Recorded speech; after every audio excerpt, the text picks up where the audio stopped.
Yeah తెలంగాణలో బీజేపీకి నూకలు చెల్లట్లే, బడ్జెట్లో రాష్ట్రానికి తీవ్ర అన్యాయం, పెద్దన్నగా భావిస్తే దుర్మార్గంగా వ్యవహరించారు, కుట్రలు ఇలాగే సాగితే మరో ఉద్యమం, అన్యాయాన్ని నిరసిస్తూ త్వరలో నిరసనలు, పార్లమెంట్లో ఎంపీలు సైతం ఆందోళన, బీజేపీ ఎంఐఎం ఎంపీలు సహకరించాలి, కేంద్ర వైఖరిపై నేడు అసెంబ్లీలో తీర్మానం, మంత్రివర్గం నుంచి కిషన్ రెడ్డి తప్పుకోవాలి, రాష్ట్రానికి జరిగిన అన్యాయంపై నైతిక బాధ్యత వహించాలి, మీడియాతో సీఎం రేవంత్ రెడ్డి అంటూ చూస్తా ఉన్నాం. సో మీరు ఇట్లా కిషన్ రెడ్డి రిజైన్ చేయమని అంటారు, ఆయన రిజైన్ చేయడు. కేంద్ర మంత్రి బండి సంజయ్ అయితే 2047 నాటికి ఆర్థిక ప్రగతిలో భారత్ నెంబర్ 1 గా చూడాలనే ప్రధాని మోడీ విజనాన్ని సాకారం చేసే దిశగా బడ్జెట్ రూపకల్పన జరిగింది. ఇది దేశహిత బడ్జెట్లో మౌలిక రంగాల అభివృద్ధికి 11,50,000 కోట్లు కేటాయించడం గొప్ప విషయం. బడ్జెట్లో వ్యవసాయం, విద్యకు పెద్దపీట వేశారు. అంటే వాస్తవంగా ఈ బడ్జెట్లో ఉన్నటువంటి అంశాలు ఏవైతున్నాయో ఖచ్చితంగా ప్రతి రాష్ట్రానికి ఒక వాటా ఉంటుంది, దానిలో భాగంగా మన రాష్ట్రానికి కూడా వాటా ఉంటుంది అనేది వీళ్ళ యొక్క ఉద్దేశం. అంటే నిన్న కొండ విశ్వేశ్వరరెడ్డి ఒక ట్వీట్ కూడా పెట్టడం జరిగింది. బడ్జెట్ విషయానికి ఎవరో తన ఫాలోవర్ ట్వీట్ చేస్తే దానికి సంబంధించి గుజరాత్కి ఎంత వస్తుందో తెలంగాణ కూడా అంతే వస్తుందని చెప్పేసి చిన్న స్టేట్మెంట్ క్లోజ్ చేసేసిండు. యా తెలంగాణకు కేటాయింపులు లేవు. ఒకసారి ఇలా చూద్దాం. తెలంగాణకు గుండు సున్నా, కేంద్ర బడ్జెట్లో తెలంగాణకు మరోసారి గుండు సున్నా దక్కింది. బడ్జెట్లో కొన్ని రాష్ట్రాలకే పెద్దపీట వేశారు. ములుగు యూనివర్సిటీకి అదనపు నిధులు, బయ్యారం స్టీల్ ఫ్యాక్టరీ, కాజ్పేటలోని రైల్వే కోచ్ ఫ్యాక్టరీ ప్రస్తావనే లేదు. రాష్ట్రంలో 16 స్థానాలు బీజేపీ కాంగ్రెస్ వంటి జాతీయ పార్టీలకు ఇస్తే ఏం జరిగిందో ప్రజలు ఒకసారి ఆలోచించుకోవాలి. స్వీయ రాజకీయ అస్తిత్వమే తెలంగాణకు శ్రీరామ రక్ష అన్న విషయాన్ని అర్థం చేసుకోవాల్సిన అవసరం ఉన్నది. సో స్వీయ రాజకీయ అస్తిత్వం అనేది ఇక తెలంగాణలో లేదు. ఏదైనా కొత్తగా ప్రాంతీయ పార్టీ తెలంగాణ మోడ్లో పుట్టుకొస్తే తప్ప వీళ్లకు తెలంగాణ గురించి మాట్లాడేటువంటి అర్హత లేదు. 2014 నుంచి చూస్తా ఉన్నాం. 2014లో వాళ్ళకు 11 మంది ఎంపీలు, 9 మంది ఎంపీలు ఉన్నారు. ఆ తర్వాత మొన్న 9 మంది ఎంపీలు 2019లో. సో అప్పుడు కనీసం తెలంగాణ ప్రస్తావన తీసుకురావడానికి వీళ్ళు ఇక్కడ కూడా కృషి చేయలేదు. అంటే మోడీతో విభేదాలతోటి తెలంగాణకు తీవ్ర అన్యాయం జరిగింది వీళ్ళ హయాంలోనే. అంతో కొంత ఇప్పుడు అన్ని రంగాలకు సంబంధించిన దాంట్లో తెలంగాణకు ఒక ప్రత్యేకమైనటువంటి గ్రాంట్లు ఏవైతే ఉన్నాయో అన్ని రాష్ట్రాలతో మనకు కూడా వస్తున్నట్టు తెలుస్తా ఉంది క్లియర్ గా.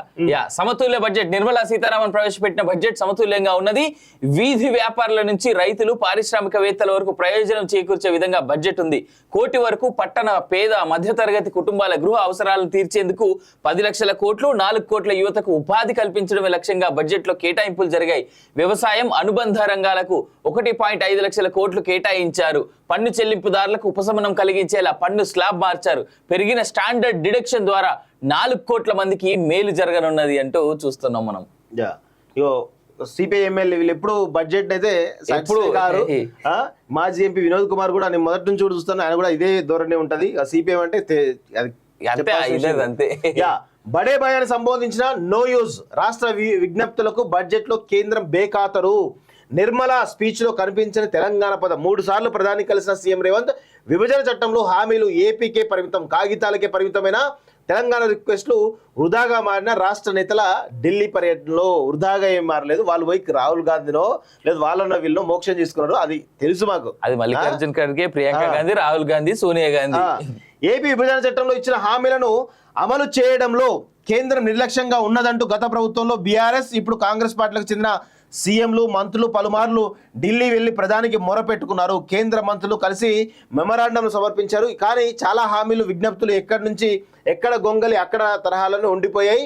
Bayyaram steel plant, Kazipet railway coach factory, ITIR, IIM, IIIT, జిల్లాకు నవోదయ విద్యాలయ, సైనిక్ స్కూల్, ట్రైబల్ వర్సిటీకి నిధుల కేటాయింపు, వెనుకబడిన జిల్లాలకు అభివృద్ధి నిధులు, హైదరాబాద్ నాగ్పూర్ ఇండస్ట్రియల్ కారిడార్, పాలమూరు రంగారెడ్డి ప్రాజెక్టుకు జాతీయ హోదా, పెండింగ్ లో ఉన్న బకాయిలు విడుదల, ఇలాంటి అనేకమైన అంశాలపై కేంద్ర ప్రభుత్వం సానుకూలంగా లేదన్న అసంతృప్తిలో ఉన్నారు. తాజా బడ్జెట్లో అసంతృప్తి కాస్త ఆగ్రహం స్థాయికి చేరుకున్నది. ఈరోజు రాష్ట్ర బడ్జెట్ కూడా ప్రవేశపెడతారు. సో దాని తర్వాత చూడండి బీజేపీ వాళ్ళు ఎట్లా మాట్లాడతారు, బీఆర్ఎస్ ఎట్లా మాట్లాడతారు చూడండి. కేంద్ర బడ్జెట్ నేమో కాంగ్రెస్, బీఆర్ఎస్ వ్యతిరేకించినాయి. ఇప్పుడు రాష్ట్ర బడ్జెట్ ఏమో బీజేపీ, బీఆర్ఎస్ వ్యతిరేకిస్తాయి. అది కామన్, అదొక సాంప్రదాయమే అనుకోవచ్చు నాకు చెప్పాలంటే. ఏడైనా అదే జరుగుతాయి. ఏ పార్టీ, ఏ స్టేట్ అయినా సెంటర్, ఎవరు అపోజిషన్ లో ఉన్నాడు ఖచ్చితంగా విభజన చట్టంలో ఏపీకే ప్రాధాన్యం. ఇంకా వాళ్ళకు అవసరాలు లేవు కాబట్టి వాళ్ళ ప్రాధాన్యం వాళ్ళకు ఉంటుంది. మనం కూడా అదే విధంగా ఇచ్చుంటే మనకు అట్లే ఉండేది మేబీ. వరుస విజ్ఞప్తులతో నో రెస్పాన్స్. ఎట్టి పరిస్థితిలో ఇంతకుముందు ఆల్రెడీ సెంట్రల్ మినిస్టర్ చెప్పడం జరిగింది రేవంత్ రెడ్డి గానీ ఆయన మినిస్టర్ గానీ క్లియర్ గా ఉన్నటువంటి పెండింగ్స్ అన్ని మేము క్లియర్ చేస్తామని వాళ్ళు అన్నారు. మీరు బిల్స్ పెట్టండి ఫస్ట్ అని చెప్పేసి చెప్తా ఉన్నారు. అంటే వాస్తవంగా తెలంగాణ ప్రభుత్వం ఈ మారిన తర్వాత అనేకమైనటువంటి రిక్వెస్ట్లు యాక్సెప్ట్ చేసిరు వాస్తవంగా. అది కూడా గమనించాలి, ఎందుకంటే వాళ్ళు బడ్జెట్ లేకున్నా కానీ కొన్ని ప్రాధాన్య అంశాలను తీసుకొని రేవంత్ రెడ్డి విజ్ఞప్తులు కొన్ని యాక్సెప్ట్ చేసినటువంటి విషయాలను మనం గమనించాల్సినటువంటి అవసరం అయితే ఉంది. తెలంగాణలో బీజేపీకి నూకలు చెల్లట్లే, బడ్జెట్ లో రాష్ట్రానికి తీవ్ర అన్యాయం, పెద్దన్నగా భావిస్తే దుర్మార్గంగా వ్యవహరించారు, కుట్రలు ఇలాగే సాగితే మరో ఉద్యమం, అన్యాయాన్ని నిరసిస్తూ త్వరలో నిరసనలు, పార్లమెంట్లో ఎంపీలు సైతం ఆందోళన, బీజేపీ ఎంఐఎం ఎంపీలు సహకరించాలి, కేంద్ర వైఖరిపై నేడు అసెంబ్లీలో తీర్మానం, మంత్రివర్గం నుంచి కిషన్ రెడ్డి తప్పుకోవాలి, రాష్ట్రానికి జరిగిన అన్యాయంపై నైతిక బాధ్యత వహించాలి, మీడియాతో సీఎం రేవంత్ రెడ్డి అంటూ చూస్తా ఉన్నాం. సో మీరు ఇట్లా కిషన్ రెడ్డి రిజైన్ చేయమని అంటారు, ఆయన రిజైన్ చేయడు. కేంద్ర మంత్రి కిషన్ బండి సంజయ్ అయితే 2047 నాటికి ఆర్థిక ప్రగతిలో భారత్ నెంబర్ 1 గా చూడాలనే ప్రధాని మోడీ విజనాన్ని సాకారం చేసే దిశగా బడ్జెట్ రూపకల్పన జరిగింది. ఇది దేశహిత బడ్జెట్ లో మౌలిక రంగాల అభివృద్ధికి 11,50,000 కోట్లు కేటాయించడం గొప్ప విషయం. బడ్జెట్ లో వ్యవసాయం, విద్యకు పెద్దపీట వేశారు. అంటే వాస్తవంగా ఈ బడ్జెట్ లో ఉన్నటువంటి అంశాలు ఏవైతున్నాయో ఖచ్చితంగా ప్రతి రాష్ట్రానికి ఒక వాటా ఉంటుంది, దానిలో భాగంగా మన రాష్ట్రానికి కూడా వాటా ఉంటుంది అనేది వీళ్ళ యొక్క ఉద్దేశం. అంటే నిన్న కొండ విశ్వేశ్వరరెడ్డి ఒక ట్వీట్ కూడా పెట్టడం జరిగింది.